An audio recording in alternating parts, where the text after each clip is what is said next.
and last 3 years we almost sold 10 lakh pieces. Andhra's only successful coconut industry is Vepuri Agro. To make this happen, we implemented 3-stage coconut plan. Dantlo, second stage.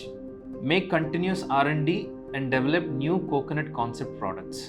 Prati strong brand venaka oka unique product or most innovative product అనేది ఉంటుంది. Like first time creators. మనం ఎలాంటి product create చేయాలి అంటే ఆ product చూస్తే మన బ్రాండే గుర్తు రావాలి. సో దీనికోసమే మా constant R&D with almost 20% of capital expenditure and 50% of our time of last 4 years or 5 years we spent on this. After that, almost 3 years back, we launched our most innovative coconut product, coconut pudding, under the brand called Cocomunch. And you know what happened? It was a big hit, and last 3 years we almost sold 10 lakh pieces.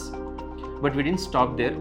R&D continue ayindi, and we made India's first entirely coconut milk based ice cream range, first tender coconut nuggets, and we even made the best coconut chips in India. ఈ products అన్నీ కూడా you can find it in our Cocomunch the coconut cafe in Vijayawada and Guntur. ఈ product development and innovation వల్లనే AP సీఎంని కలిసి మా plans చెప్పడం కానీ and the best startup award కానీ మాకు రావడం జరిగింది. అండ్ ఈ ప్రోడక్ట్స్ హిట్ అవ్వడం వల్లనే we got the guts to plan something that never happened in Andhra's coconut sector.